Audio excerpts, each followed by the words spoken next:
అందరికీ నమస్కారం. వాణీ దూర్జటి స్వరాంజలికి స్వాగతం. సంకటహర చతుర్థి వ్రతకథల సిరీస్లో భాగంగా మార్గశిర మాస సంకటహర చతుర్థి వ్రతకథతో మీ ముందరికి వచ్చేశాను. ఓం గణేశాయ నమః. మార్గశిర మాస కృష్ణపక్ష సంకటహర చతుర్థి వ్రతకథ దశరథ మహారాజు కథ. పార్వతీదేవి గణేశుని ఇలా అడిగింది: మార్గశిర మాస కృష్ణ చతుర్థిని సంకటహర చతుర్థి అంటారు కదా, ఆ రోజు ఏ పేరుతో వినాయకుని పూజించాలి, ఏ రీతిలో పూజ చేయాలి అని.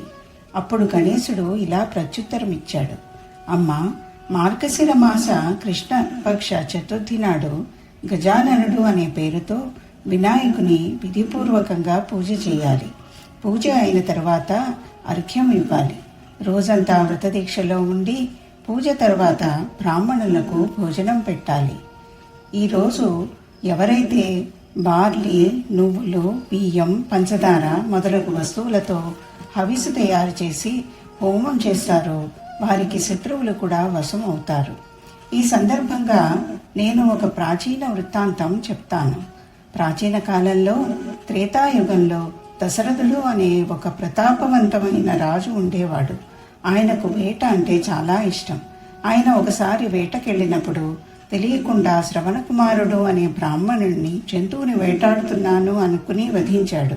ఆ బ్రాహ్మణుని గుడ్డివారైన తల్లిదండ్రులు దశరథునికి ఈ విధంగా శాపమిచ్చారు: ఎలాగైతే మేము పుత్రశోకంతో మరణిస్తున్నామో అదే విధంగా నువ్వు కూడా పుత్రశోకంతో మరణిస్తావు అని. దానితో దశరథ మహారాజు చాలా చింతించాడు. ఆయన పుత్రకామేష్టి యాగం చేసి మహావిష్ణువుని శ్రీరామచంద్రుని అవతారంలో పుత్రునిగా పొందాడు. మహాలక్ష్మి జానకి రూపంలో అవతారం దాల్చింది. తండ్రి ఆజ్ఞ మేర శ్రీరామచంద్రుడు సీతాలక్ష్మణులతో వనాలకి వెళ్ళిపోయాడు.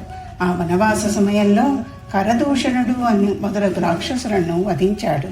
దానితో క్రోధం చెందిన రావణాసురుడు సీతాదేవిని అపహరించాడు. సీతా వియోగంలో శ్రీరామచంద్రుడు పంచవటిని వదిలేసి ఋష్యముఖము అనే పర్వతం పైన సుగ్రీవునితో స్నేహం చేశాడు. ఆ తరువాత హనుమంతుడు మొదలగు వానరులు సీతాదేవిని వెతకుట మొదలెట్టారు. ఆ క్రమంలో వారు వృద్ధ పక్షిరాజు సంపాతిని కలిశారు. అప్పుడు ఆ వానరులను చూసి రాజు సంపాతి ఇలా అడిగాడు: మీరు ఎవరు? మీరు ఎలా వచ్చారు ఈ వనానికి? మిమ్మల్ని ఎవరు పంపారు? మీరు ఏ కారణంతో ఇక్కడికి వచ్చారు అని. సంపాతి ప్రశ్నలకు వానరులు సమాధానం చెబుతూ, మహావిష్ణువు అవతారమైన దశరథ మహారాజు పుత్రుడు శ్రీరామచంద్రుడు సీతాలక్ష్మణులతో నందకము అనే వనానికి వచ్చారు. అక్కడ ఆయన పత్ని సీతాదేవిని ఎవరో అపహరించారు. సీతామాత ఎక్కడ ఉందో మాకు తెలియదు. అప్పుడు సంపాతి ఇలా అన్నాడు: మీరంతా శ్రీరామచంద్రుని సేవకులు కనుక మీరంతా నా మిత్రులు. జానకీమాతను ఎవరు అపహరించారో ఆవిడ ఎక్కడుందో నాకు తెలుసు. సీతాదేవి కోసం నా తమ్ముడు జటాయువు ప్రాణాలు కోల్పోయాడు. శ్రీరామచంద్రుని పాదాలను స్మరిస్తూ నా తమ్ముడు శరీరం వదిలాడు. ఇక్కడి నుంచి కొంత దూరంలో సముద్రము ఉంది. సముద్రమునకు రెండో వైపు రాక్షసుల నగరం ఉంది. అక్కడ అశోకవనంలో సీతల చెట్టు కింద సీతాదేవి కూర్చుని ఉంది. రావణుని చేత అపహరింపబడిన సీతామాత నాకు కనబడుతూ ఉంది. నేను మీకు సత్యం చెప్తున్నాను. వానరుల అందరిలోనూ హనుమంతుడు అమిత పరాక్రమవంతుడు. అక్కడకు వెళ్ళగలిగిన శక్తివంతుడు, సమర్థుడు. హనుమంతుడు మాత్రమే తన అమితమైన శక్తితో సముద్రాన్ని దాటగలడు. తక్కిన వారెవరూ ఈ కార్యానికి సమర్థులు కారు.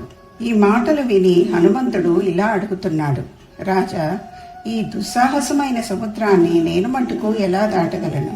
అది విని సంపాతి ఇలా అంటున్నాడు: మిత్రమా, సంకటనాశన వ్రతం ఆచరించు. ఆ వ్రత ప్రభావం వల్ల ఒక్క క్షణంలో సముద్రాన్ని దాటగలవు. సంపాతి ఆదేశానుసారము హనుమంతుడు అతి ఉత్తమమైన శుభప్రదమైన సంకటహర చతుర్థి వ్రతమాచరించి ఆ వ్రత ప్రభావం వల్ల క్షణంలో సముద్రాన్ని దాటాడు. ఈ వ్రతానికి సమానమైన ఉత్తమమైన వ్రతము ఈ లోకంలో మరొకటి లేదు.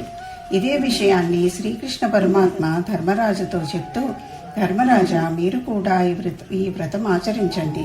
ఈ వ్రత ప్రభావం వల్ల క్షణంలో మీరు మీ శత్రువులని ఓడించి సంపూర్ణ రాజ్యాధికారం దక్కించుకుంటారు. శ్రీకృష్ణ భగవానుని మాటలు విని ధర్మరాజు ఈ వ్రతం చేశాడు. ఈ వ్రత ప్రభావం వల్ల ఆయన తన శత్రువులను ఓడించి రాజ్యాన్ని హస్తగతం చేసుకున్నాడు. ఇది మార్గశిర మాస ప్రత్యేక సంకష్ట చతుర్థి వ్రతకథ. మళ్ళీ త్వరలో పుష్యమాస సంకటహర చతుర్థి వ్రతకథతో మీ ముందరికి వస్తాను. అంతవరకు సెలవు. సర్వే జనా సుఖినో భవంతు. ఓం శాంతి.